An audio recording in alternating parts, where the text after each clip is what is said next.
Alam mo yung feeling na siya yung greatest love mo, pero at the same time, siya yung greatest lesson mo.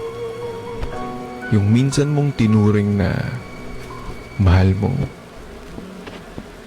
Ngayon, mahal mo pa rin naman pero hindi na pwedeng kausapin. Hindi na pwede pang lapitan. Ang hirap ng kumustahin, kumbaga. Pero marami siyang naturo sa'yo. Marami siyang naipaalala sa'yo noon.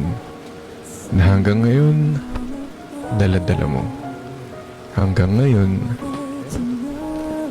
parte ng buhay mo. Kaya nga totoo, may mga tao talagang dadaan lang. Baby, now